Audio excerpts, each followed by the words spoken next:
Had an unbelievable column in the New York Times on Sunday entitled, "Why Not Utopia?" The column demands that if robots become widespread in the marketplace, they should be available to everyone, not just rich people.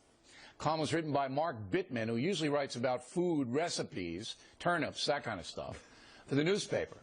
Mr. Bittman's column would be forgettable if not for the fact that it contains the key ingredient for the far-left agenda in the USA. Now, you may be tired of hearing about the far left. I might overuse it here. But these people are fanatical. Listen to Mr. Bittman, quote, "Better is a guaranteed basic income, which is not universally despised because it would simplify matters and help keep the economy moving. How all of this would be financed is, of course, a question. We could make the income tax look like it did 60 years ago when the top rate was 91%, or we could institute a 100% tax on wealth over $1 billion. Mr. Bittman calling for the federal government to guarantee an income for every American, whether that American works or not. That's what the far left wants. With us here to react in New York City, Mary Catherine Ham and Alan Combs. So, Mary Catherine, you can you believe this, first of all? I mean, at least Bittman, I guess he was eating a sandwich and writing a column at the same time. But, very few of these people will go that far, but he did. Yes, here's the thing. It's very fashionable to talk about income inequality, and we can discuss that and ways to combat it. Right.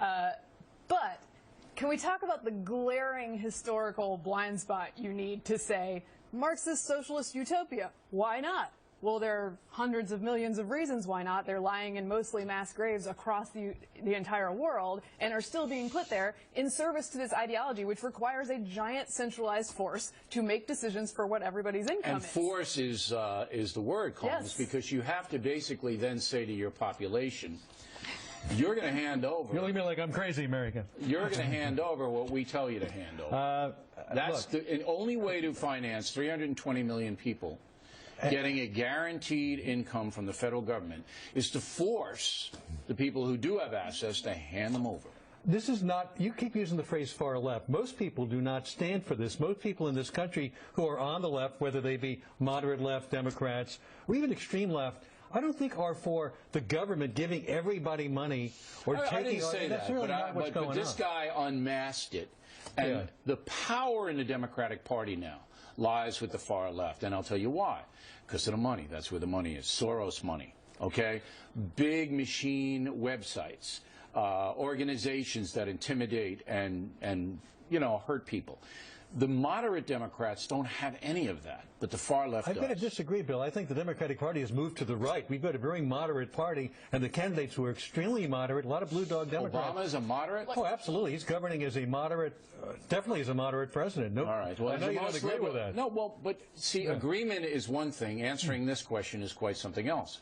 Who's a more liberal president, Barack Obama, in history? Well, we haven't had very many liberal presidents.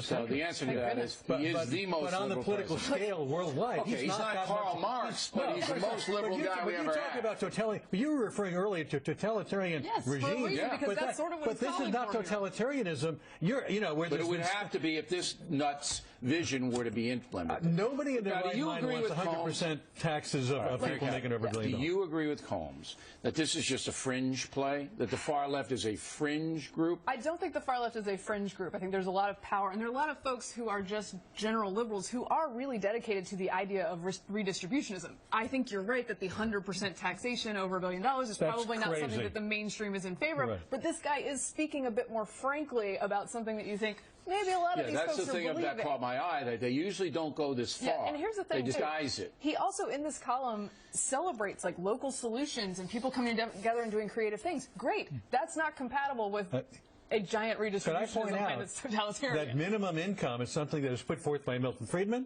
was put forth by Charles Murray, and even Martin Luther King Jr., who's claimed by the right, right? If you work for a living, there is a minimum income. Right. All right. But if you sit around taking heroin and drinking gin, you shouldn't be guaranteed. But I'm citing conservatives who wanted a minimum income whether people worked or not. Yeah, I think you can discuss these problems and strategies for combating them. This guy goes a little bit further, and it looks he is fringe. That's a fringe idea. Okay. Let's hope so. But you know what? His quiche is good, I hear. He makes a mean, I believe that. mean quiche. And I will pay a fair price for it on the free market. Yeah, but real men don't eat it. Maybe a lot of sharing in the